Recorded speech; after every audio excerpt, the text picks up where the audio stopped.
మొన్ననే సంక్రాంతి ముగిసింది. సంక్రాంతి సినిమాల సందడి తగ్గింది. అంతలోనే వచ్చే ఏడాది సంక్రాంతిపై టాలీవుడ్ దృష్టి పెట్టింది. ఈ సీజన్ ఏ రేంజ్లో కాసులు కురిపిస్తుందో దీన్ని బట్టి అర్థం చేసుకోవచ్చు. ఎన్టీఆర్ నీల్ సినిమాను ఆల్రెడీ సంక్రాంతి సీజన్కు లాక్ చేశాడు. అయితే 2026 జనవరి 9న విడుదల చేయబోతున్నట్లు ఇదివరకే ప్రకటించారు. ఇప్పుడు చిరంజీవి సినిమా కూడా ఈ లిస్టులో వచ్చి చేరింది. అనిల్ రావిపూడి చిరంజీవి సినిమాను సంక్రాంతికి విడుదల చేస్తామని నిర్మాత సాహు గారపాటి ప్రకటించాడు. అయితే ఇవన్నీ ప్రాథమికంగా అనుకునే మాటలే. ఆ టైముకు వచ్చేసరికి ఎన్నో లెక్కలు మారిపోతాయి. ఇంకొన్ని సినిమాలు ఆ తేదీలకు వస్తాయి. ప్రతి ఏటా జరిగే తంతే ఇది. అయినా చిరంజీవి రావిపూడి సినిమాపై మాత్రం కాస్త నమ్మకంగా ఉన్నారు జనాలు.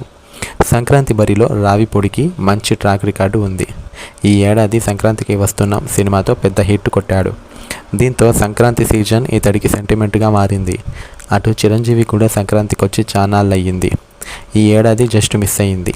వచ్చే ఏడాది మిస్ చేయడానికి వీల్లేదు అన్నట్లుంది చిరంజీవి పరిస్థితి.